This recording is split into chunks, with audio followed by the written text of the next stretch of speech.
Hi everyone and welcome back to another episode of STC BTN.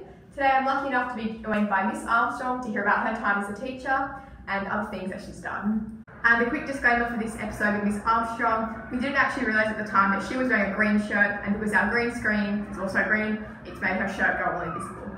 So hope that's okay. So Miss, can you give us a bit of a history with the school? I actually have quite a long history with the school, Isabella. I went here as a student. I've been here for about 14 years as a teacher. I went next door at St Charles as well, as did my mum. So my family has quite a long history here. My two sisters, one older and one younger, St Charles and St Clair's as well. So long history. My mum went to school with Sister Louise as well. Really? We went to school together. Oh wow, okay, so it's a long history. Long history, been around a long time, seen lots of changes, but I really love it and I feel really lucky to do a job and work in a place that I love. So what has been probably the biggest change if you could look back in your mum's time to now? I would definitely say the sisters leaving the site. I remember in Year 7 having sisters as teachers. They would teach religion, they would teach English, things like that. So having the sisters not on the site a few years ago, I would say would be the biggest change. Sister Louise was my principal when I was at St Charles. I had Sister Joan as my kindergarten teacher, so very much had a long history of time with the sisters and then being such a big presence on the site. So that for me would be the biggest change. That's so interesting. So then how did you start teaching here? After school I went to University of Sydney and did an economics degree and added a 4th year to that at Macquarie University, and I still knew teachers here obviously, so I came back and did a little bit of teaching here on a short-term contract and then did some teaching at Kincoppal and St Cat's, and then the long-term contract I got was when Mrs King was pregnant with her second baby, Zach, and so I did that maternity leave and then just have stayed. So you've been here ever since? Yeah. So what's your role here now? What do you teach? So this year I have business studies for Year 11 and Year 12, and I have legal studies in Year 11, and I have 9 commerce. And then obviously I have my Leader of Wellbeing role with Reed. That would be since 2010. I've had that role, so 15 years now. Looking after Reed, so that's lots of Reed girls. I really love that part of my job as well. Yeah. And you did the economics degree, but you didn't really like it? Or? I didn't really like it. It was really different. I had these big visions of being in a suit and catching the bus into the city and a briefcase and going off to work for a big finance company, but in reality it was super competitive. Right. And by the 3rd year I really wasn't liking it, so I swapped out lots of the accounting subjects and the maths subjects for more business subjects. I did minors in marketing and HR, which lent themselves really well to the business studies course. So that's kind of how I was able to manage that. And then I did my 4th year over at Macquarie University. Which was that doing education? Yeah, just doing my education degree over there. Then, as I said, I did a few years teaching. Then I was home with my children, and after I had my first baby, Emily, I then got my primary school qualification as well, because I really loved being home with her. And in between having all my kids, I did primary school casual teaching. Really? Okay. So it was a big difference to go from teaching business studies to teaching kindergarten, and I was so enthusiastic about making worksheets and everything, and I put all these written instructions on there, and the other kindergarten teacher was like, Louise, they can't read. You don't need to put instructions. So I was loving it, making all these worksheets that they couldn't read, but I really loved it. So yeah, that was really different. And then I decided, once my youngest was about 18 months old, I was ready to come back part-time. So I just came back 3 days a week in 2009. Then 2010, I was ready to come back full-time and took on learning support. Was one of my first roles that I had when I came back here. Learning support, and then I took on full-time HESI teaching and the Dean of Reed, as we used to be called. So have you always been a Reed girl, or how does that work? Actually, no. When I was here as a student, I was in Clavry 2, and I loved my time in Clavry 2 because I, on the first day of Year 7, going into Clavry 2, met my best friend, and we're still best friends today. We were very lucky. We had lockers next to each other throughout the whole high school, 7 to 12, but we were never ever in a class together. Really? Never. We never struck it. We were quite different people. She was really creative and did lots of the creative subjects, and I was more essay based and did the humanities.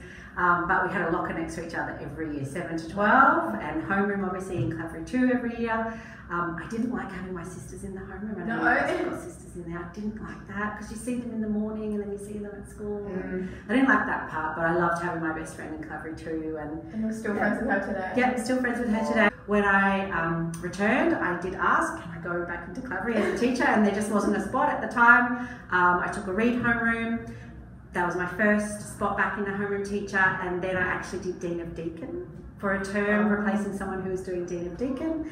And then the Dean of Reed at the time, she was having a baby, so she went on maternity leave, and I took over the Dean of Reed from then. And you've been there ever since? Ever since. So what's been your most memorable thing at the school since you've been a teacher? Wow, I've done a lot, but definitely the most memorable highlight, most amazing thing would be the trip to America that I did with students in 2017. We took 36 students and 4 teachers around America for 2 weeks. Wow. We landed in LA and went straight to Disneyland that day. The day we landed, straight to Disneyland, which was amazing. We did a 2-day workshop at Disneyland on marketing and HR and leadership, which was really awesome. We got some behind the scenes tours of different rides and fast passes and things like that. If you're in any of my classes, you've seen the video. I show everyone the video of 2017. Then we did 5 days over in New York, which was absolutely amazing. It was my first trip to New York, so experiencing it with girls who were also seeing it for the first time was just absolutely amazing. Driving in and seeing the Statue of Liberty and Times Square and Central Park, it was just amazing. We went to musicals, we went to ice hockey game at Madison Square Garden, we caught the ferry out to the Statue of Liberty, we went to the 9/11 Museum, we did lots of shopping, so much food. We had a big birthday party there. We had 3 students having their birthday, 2 of them were in New York, so we had a big birthday party at the bowling alley with lots of food. It was absolutely amazing. Then we came back over to the West Coast and we went to San Francisco and we got a tour of Google, which was just amazing, the Google headquarters and the huge big Google campus that's there in San Francisco. One of the favourite things was riding across San Francisco Golden Gate Bridge. That was really amazing, everyone loved that. You ride across and get the ferry back. We did the Alcatraz tour, which was awesome as well. Again, lots of great food in San Francisco, down on the wharves. And then from San Francisco, we went to Hawaii and did 3 days in Hawaii. We did some snorkeling, we did some shopping, we did a cultural tour, we went to the pineapple plantations, we went to the North Shore beaches. It was just an amazing, amazing time. Absolutely one of the highlights and something that I'd love to try and do again. So Miss, do you have any hobbies or interests that you do outside of school? I'm very busy outside school. I have 4 teenagers, so they keep me super busy, driving them around back and forth. And I have 2 dogs. Sonny, who's 4.5, he's a Groodle, and Ted, known as Hurricane Ted. He's 7-month-old golden retriever puppy. He keeps me very busy. So by the time I walk them, hang out with the kids, most weekends over summer you'll find me at the beach, Clovelly, Gordon's, Wiley's, somewhere along there in that strip. I'll be there somewhere. I'm lucky that the beach isn't too far for me to get to, so that's where I'll spend most of my time over summer. Over winter, I do like a little ski weekend. Do like to get away and do a little bit of skiing, and I've promised my kids some skiing this year, so hopefully we get to do that. And then by the time I kind of do all the other boring stuff, the washing and the shopping and the cleaning and the driving everyone around, that's my day is pretty much full.